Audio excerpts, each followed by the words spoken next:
I guess I'll begin with you, Max, just because it was at Bank of California Stadium. But, I thought that the All-Star game was kind of a perfect example of kind of how far MLS has come and how far MLS has come in its relationship with Liga MX as well. How would you think that the league's relationship with the Latinx community has improved? And Jenny, please feel free to chime in afterwards.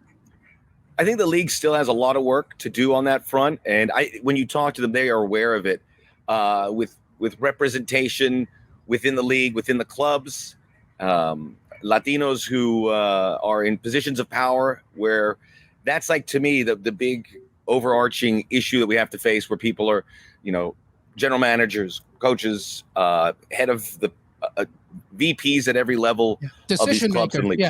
Yeah, decision maker, because they have the idea, because so many times catering to a Hispanic audience kind of is DOA, because you don't have, and it's not their fault, but they don't have the decision to say, what do we have to do here? Who do we have to talk to make sure we execute whatever idea or strategy we have? But they know that, and I think the Liga MX relationship helps them really close some ground on that, because Liga MX can help do that for them, because MLS, it's no doubt about it. It's just looking at it from dollars and cents, and it being a profitable league. And that's important, because this league makes money. It's good. It's good for all of us. It's good for people involved in MLS, and it's good for the fans. And you can build that up to where you want it to be, where you don't have to say no to ideas that could be cumbersome or expensive or whatever have you. So that's really good news across the board. And Liga MX brings obviously so many more eyeballs. We saw that the people obviously on TUDN are watching. Why wouldn't they? I mean, the biggest Mexican stars play in MLS. Granted, we didn't get Vela and Chicharito, but the idea of getting those guys playing against the best Liga MX guys is really exciting. I would say, on a side note, the All-Star game, I spoke to Bob Bradley, and he goes, this was a different All-Star game because there was an intensity to it. And I go, I agree. We saw it. We enjoyed it. So Liga MX, I think the ceiling is we can't see the ceiling of that relationship. They've thrown out some far-fetched ideas, which don't seem as far-fetched now as maybe they did a few months ago, because Liga MX knows that this is a great opportunity. But I hope with those relationships, and I think by necessity you have to be able to talk about both leagues, to be able to create a relationship or be a conduit between those leagues, you're going to have to employ Mexican folks who know it. And there's so many of them, and they're so underrepresented. And I think now you have an opportunity with that, because of the big dollar signs that are attached to it, because Liga MX is a difference changer to the league. The league is doing great, but this helps you speed that process up. Yeah, absolutely. Jenny, I don't know if you wanted to chime in, especially as well as we discuss and include as well the NWSL, because, it's a product of CBS as well. And, the women's game is incredibly important in America as well, not just the United States women's national team, which I think need to do a little bit more to engage with the Latina community as well. How would you feel about that? Is specifically including the US soccer perspective. Do you think they need to do a little bit more to engage with the Latino audience? Absolutely. I mean, I don't think that that's something that they've tapped into at all, especially on the women's side. The men's side, their slogan now is only forward, or what is it now? But solo para adelante. So they're now speaking to the Spanish audience. Very recently, this came out, a week ago? So the U.S. men's side is starting to say, okay, that's something that we need to chime into.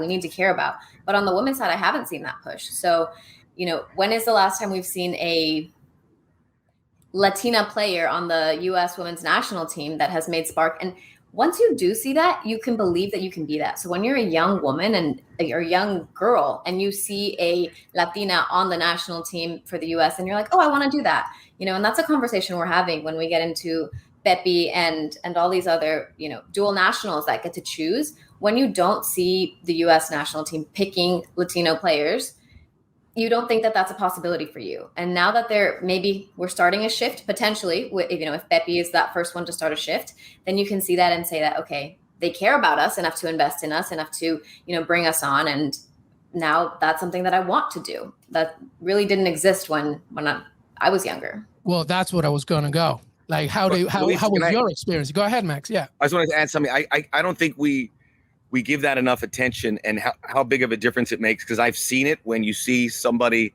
a Latino, in whatever sport make a breakthrough, you have no idea how many people that affects and how quickly it can change to where people are already on that young men and women are on that trajectory to try and do that as a living. I saw it with MMA recently. Brandon Moreno, who won the UFC, Yes, he won it, and now the number of kids in gyms has gone through the roof because I've talked to them, and you could see the numbers, and you can see gyms growing where they're developing young fighters. It happens real quick with just one person in that situation. 100%. I mean, 100%. I think Pepe, a fellow El Pason there, Jenny, I think Pepe's a great example. I think it's a good example. Jenny, did you feel supported by both sides when you were playing at that time? I mean, so to give a little bit of background, I played with the US national team pool and the Mexican national team pool at the same time. And then there came a time to pick, like, where are you putting all your eggs?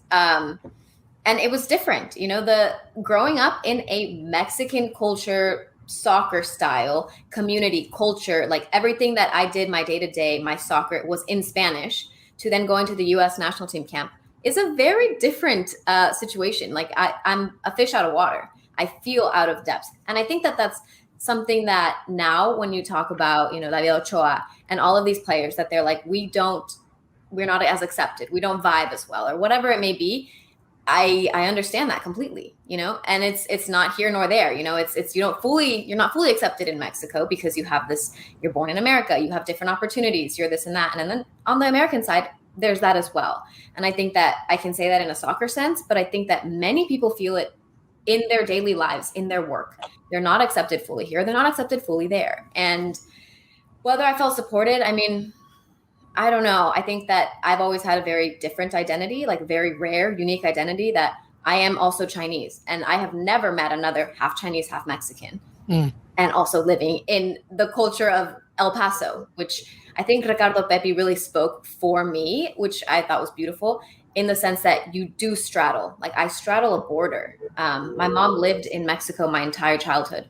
She has a house in Guadalajara. She didn't live with us. Like we spent our time there, and people don't understand that. So, you know, in Nations League, one of the big topics on CBS was, are you supporting the US or Mexico in the Nations League Final Four? And I was like, oh, I mean, I played for Mexico. You don't understand. Like my upbringing is Mexican. I support the Mexican national team. My football upbringing is Mexican. And people on the US side will get very upset about that. Like you live here, you took our opportunities, you took our education system. And it's like, I very much love the US too. Like you're not understanding that I also support the US men's national team. And if Mexico isn't playing against them, I will root and root and root for them. Yeah.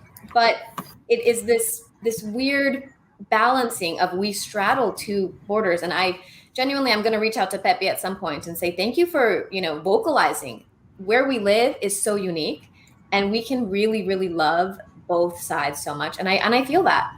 Yeah, no, that's a really great way to say it. I just, you know, I remember when I first moved to England from Peru, like people don't understand that folks like us, like we actually are living in two countries. When we're outside, it's like one, and then you open the door to your household, and it was Peru for me. Spanish all the time, Peruvian food, leave the house and it's something else. And I think that, Max, Jonathan Gonzalez kind of jolted US soccer into understanding that a little bit more, right? Don't you think? Yeah, and that I think was some egg on their face, because I don't think they did the right processes to identify this player as a possible U.S. men's national team player. I will add, and you know, Jenny touched on David Ochoa, and then we have Efrain Alvarez, Julian Araujo. Two of them already are going to play for Mexico. Araujo, it seems like that might be the same direction based on his non-inclusion here. So Ricardo Pepi, Ricardo Pepi is really the first one that has really changed it, and I think he'll do more to possibly get dual nationals to perhaps follow his path than U.S. Soccer did, because U.S. Soccer still doesn't have that Latino representation there. That's something they really have to work on, as I said earlier, to be able to identify, scout everything that's required to find those young, talented players. Obviously, you don't have to scout for Ricardo Pepi. He's there at this level. But Greg Berhalter has said it, and he said, we got Pepi because we started those conversations much earlier than Mexico. Ricardo clearly knew that, and he said, I want to go with the U.S. route because of all the good things they've done. So that also tells you that there's a good sensibility for U.S. soccer. But I think because once it's stake, you've got to certainly empower some Latinos, particularly Mexicanos, to be able to be the conduit, to be able to find these guys. And I don't know if it's going to make a difference, because I think when I heard Jenny as well there, these feelings are so strong. I don't know if anyone can really sway you too much once you know that decision's made. But then again, it's a very difficult decision, and it's difficult that these young kids have to be put into that situation.